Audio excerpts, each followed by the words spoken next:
Unit 2, Reading 2, page 25. Ecopolis now.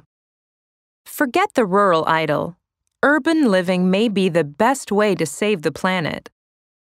100 years ago, the largest city in the world was London, with a population of 6.5 million. Today, it is dwarfed by Tokyo.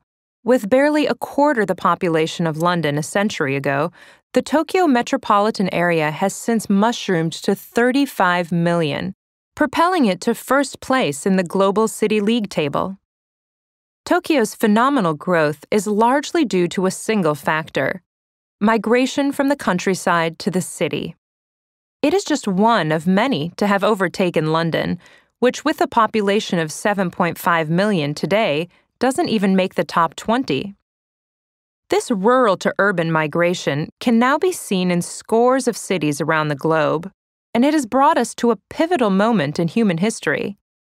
In 1900, most people lived in the countryside, with a little over 10% of the world's population living in cities.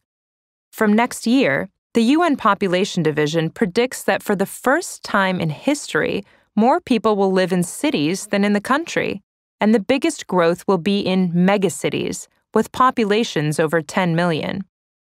The meteoric growth of megacities, there are now more than 25 in total, has brought with it huge environmental and social problems. Cities occupy just 2% of the land surface of the Earth, but consume 3/4 of the resources that are used up each year, expelling the half-digested remains in clouds of greenhouse gases, billions of tons of solid waste, and rivers of toxic sewage. Their inhabitants are making ruinous demands on soils and water supplies for food, and on forests for timber and paper. Returning the world's population to the countryside isn't an option. Dividing up the planet into plots of land on which we could all survive self-sufficiently would create its own natural disasters, not to mention being highly unlikely to ever happen. If we are to protect what is left of nature and meet the demand to improve the quality of living for the world's developing nations, a new form of city living is the only option. The size of a city creates economies of scale for things such as energy generation, recycling, and public transport. It should even be possible for cities to partly feed themselves.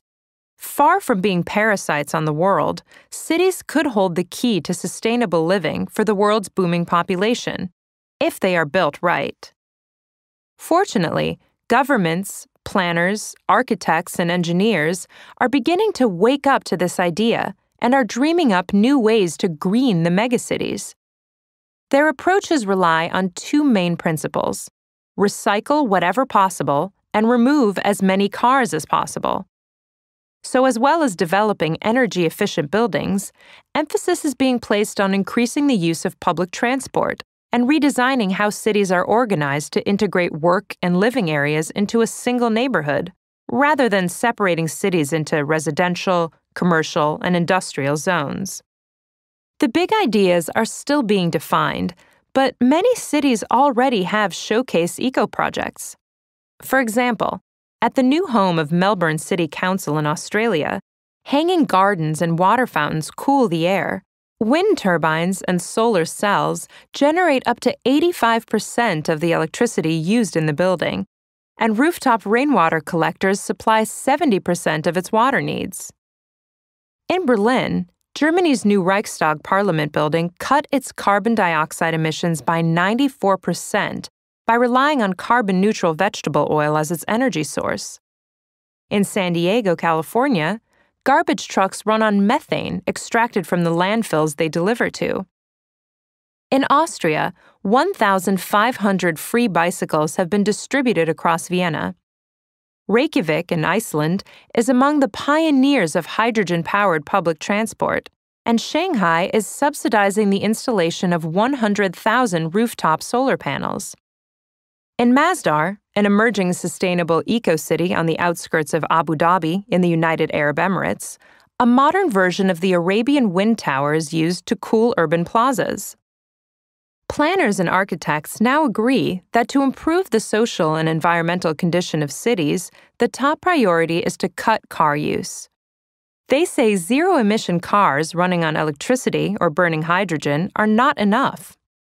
Automobiles still require massive networks of streets, freeways, and parking structures to serve congested cities and far-flung suburbs, says Richard Register, founder of the nonprofit campaigning organization EcoCity Builders in Oakland, California.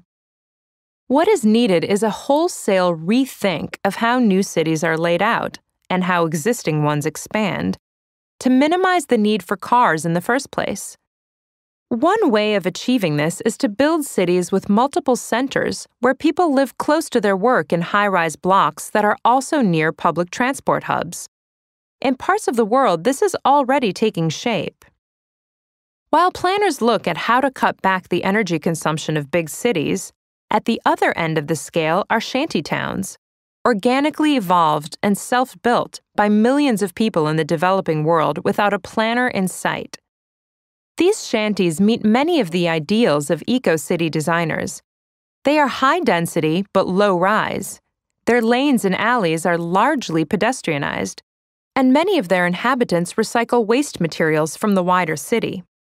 From a purely ecological perspective, shanties and their inhabitants are a good example of the new green urban metabolism. Despite their sanitary and security failings, they often have a social vibrancy and sound ecological status that gets lost in most planned urban environments. So perhaps something can be taken from the chaos and decentralized spontaneity embodied in shanties and combined with the planned infrastructure of a designed eco-city.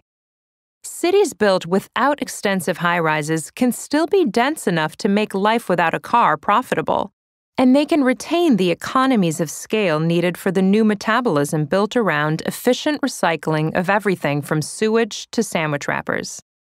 At the same time, they need to remain flexible enough for people to adapt them to the way they want to live.